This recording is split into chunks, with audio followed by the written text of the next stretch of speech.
بسم اللہ الرحمن الرحیم۔ کیا آپ اتحیات کا پس منظر جانتے ہیں کہ ہم کیوں نماز میں اسے پڑھتے ہیں؟ اتحیات ایک بہت اہم دعا ہے جسے ہم اپنے روز کی نماز میں دہراتے ہیں۔ جب مجھے اس کی اہمیت معلوم ہوئی تو میرا دل پگھل گیا۔ در حقیقت اتحیات اس مکالمے کا ایک حصہ ہے جو دوران معراج اللہ رب العزت اور اس کے محبوب محمد کے مابین ہوا۔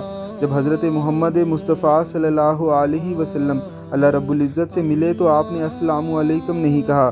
وہ اس ذات کو کیسے سلام کہے جو بذات خود پیکر سلام ہے؟ اسے سلام نہیں کر سکتے کیونکہ ساری سلامتیوں کا خالق وہ خود ہے۔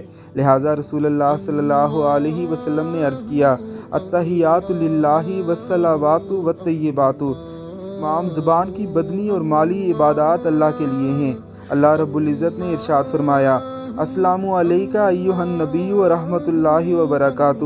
اے اللہ کے نبی، آپ پر اللہ کا سلام اور برکتیں ہوں۔ اس کے جواب میں رسول اللہ صلی اللہ علیہ وسلم نے فرمایا، السلام علینا وعلی عباد اللہ الصالحین۔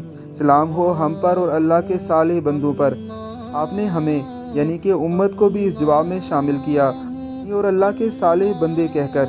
اللہ عز و جل اور اس کے حبیب کے مابین یہ مکالمہ سن کر فرشتوں نے کہا، اشہد ان لا الہ الا اللہ وحدہ لا شریک لہ واشہد ان محمدا عبدہ ورسولہ۔